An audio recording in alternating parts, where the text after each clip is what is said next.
রবিবার সাত সকালে মালদায় প্রকাশ্য দিবালোকে জনবহুল এলাকায় ঘটল এক মর্মান্তিক ঘটনা।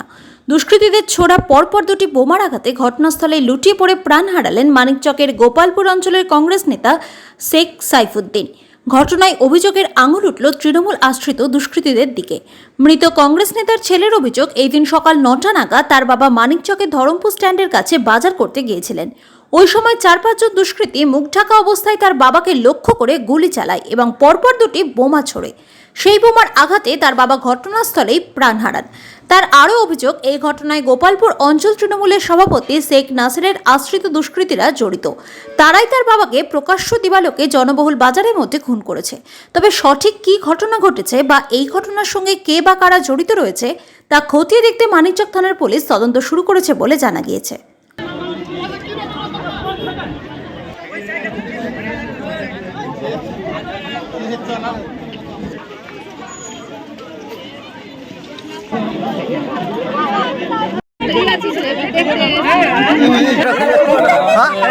আপনার স্বামীকে কে মারলো?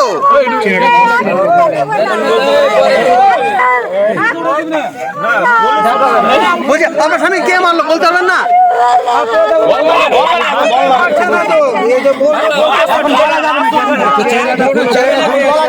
দুইটা বোম একদম পুরো পিঠে মেরেছে। নাসিরের ভাই ভাতিজাগুলো সব। নাসির হচ্ছে আমাদের অঞ্চল প্রেসিডেন্ট তৃণমূল কংগ্রেসের। আচ্ছা, এখানে ওই সন্ত্রাস করাচ্ছে, দেখছেন তো। এর আগে একজন আমার কাকার ছেলেকে মেরে ফেলেছে হিন্দু করে, আবার আজকে এখানে ধরমপুর স্ট্যান্ডে। আচ্ছা, দেখছেন আপনারা কি করছেন এগুলো। আর কি বলবো এখন। হ্যাঁ, তৃণমূলের নেতা এমনিতে প্রধান ছিল, এমনিতে কংগ্রেস হিসাবে দলের ছিল। আচ্ছা, কর্মী ছিল। এটা অনেক দিনের পুরনো খবর, এখন সেগুলো বলতে পারবো না পরে। এখন আচ্ছা, আমি সভাপতি হওয়ার পরে উনি যেহেতু আগে তৃণমূল করতেন উনি, তারপরে আমাদের কংগ্রেসে আজ 3 বছর ধরে জয়েন করেছিলেন উনি। আমি সভাপতি হওয়ার পরে আমাদের জেনারেল সেক্রেটারি আমরা নিয়োগ করেছিলাম আমাদের ব্লকে। উনি আমাদের প্রায় প্রতিটা প্রোগ্রামে একটা ভালো নেতা যে একজন আছেন এখানটায়, মানুষ আপনি দেখে বুঝতে পারছেন এখানটায় ভালো নেতা ছিলেন উনি। মানুষের হয়ে অনেক কাজ করেছেন দীর্ঘদিন। বামফ্রন্টের সঙ্গে উনি প্রধানও ছিলেন এই জিপে। তৃণমূল করার পরে তৃণমূলের সাথে ওর না পড়ার কারণে কংগ্রেসে উনি জয়েন করেছিলেন। কংগ্রেসে জয়েন যেদিনই করেছেন সেই দিন ধরে পুলিশের প্রচণ্ড অত্যাচার ওর প্রতি। যে অত্যাচারটা হয়েছে উনি একজন মানুষ হয়ে কিন্তু বরদাস্ত করেছিলেন। হয়তো সবাই বরদাস্ত করতে পারতো না হয়তো, কিন্তু উনি একজন মানুষ স্ট্রং ছিলেন। তার কারণে হয়তো এই পদে উনি অনেকদিন ধরে রাজনীতিবিদ টিকে আছেন উনি।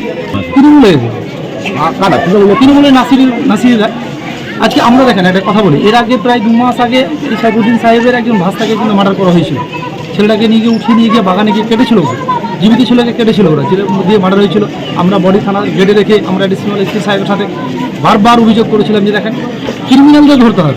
বালুটুয়াটাকে শান্তি যদি করতে হয় তাহলে ক্রিমিনালকে ধরতে হবে। সে যে দলের ক্রিমিনাল থাকে না কেন, যদি সাইফুদ্দিনকে যদি আমাদের দলের ক্রিমিনাল থাকে আপনি তাকে অ্যারেস্ট করেন, কিন্তু ক্রিমিনালদেরকে ধরে নিয়ে যাতে বালুটুয়ায় যাতে কোনো রকম ভাড়া না হয় সে ব্যবস্থা আপনাদেরকে করতে হবে।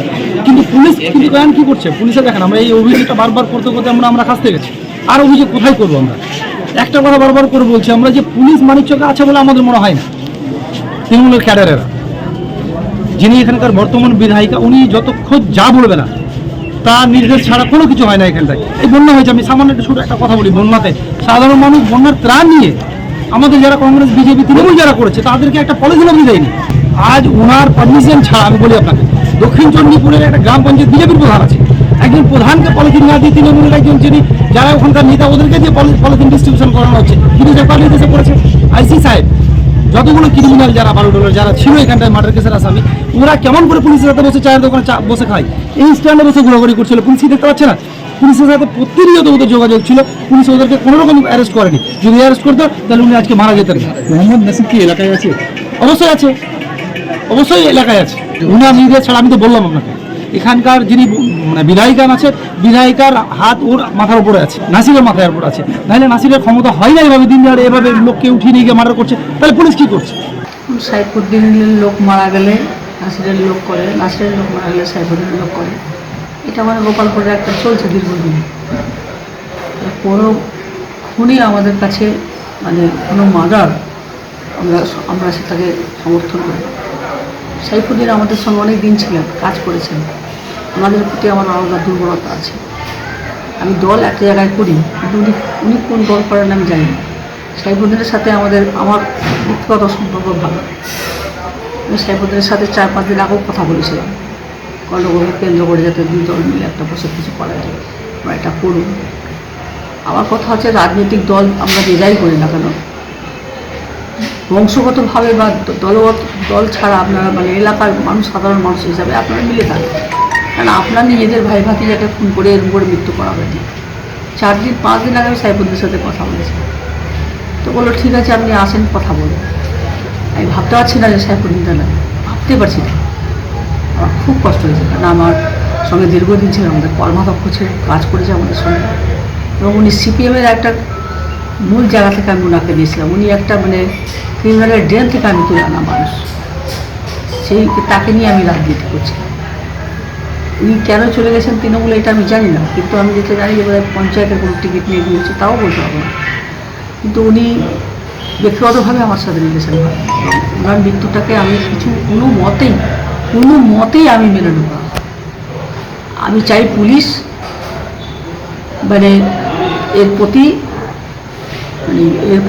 সঠিকভাবে বিচার করে, যারা অন্যায় করেছে, যারা মার্ডার করে, তাদেরকে বার করে এদের দৃষ্টান্তমূলক শাস্তি। আমার দল বলে কিছু নাই এখানে, কোনোদিনই গোপালপুরের দল নিয়ে কোনো গণ্ডগোল ছিল না। এটা ব্যক্তিগত গণ্ডগোল, জমি জামার গণ্ডগোল। আমি এটা প্রথম দিন থেকে আজ পর্যন্ত বলছি, এদের জমি জামার গণ্ডগোল থেকে এরা আলাদা হয়ে যায়।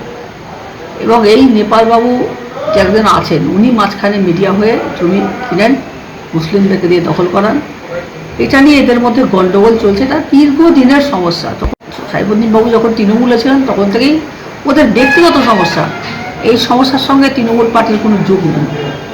আমরা দেখবই তো, কিছুক্ষণ পরে দেখতে পাবেন যে কংগ্রেসরা এসে তার ডেড বডি নিয়ে মিছিল করে এটা নক্কারজনক ঘটনা, হ্যান ত্যান বলে নিন্দা প্রকাশ করবে।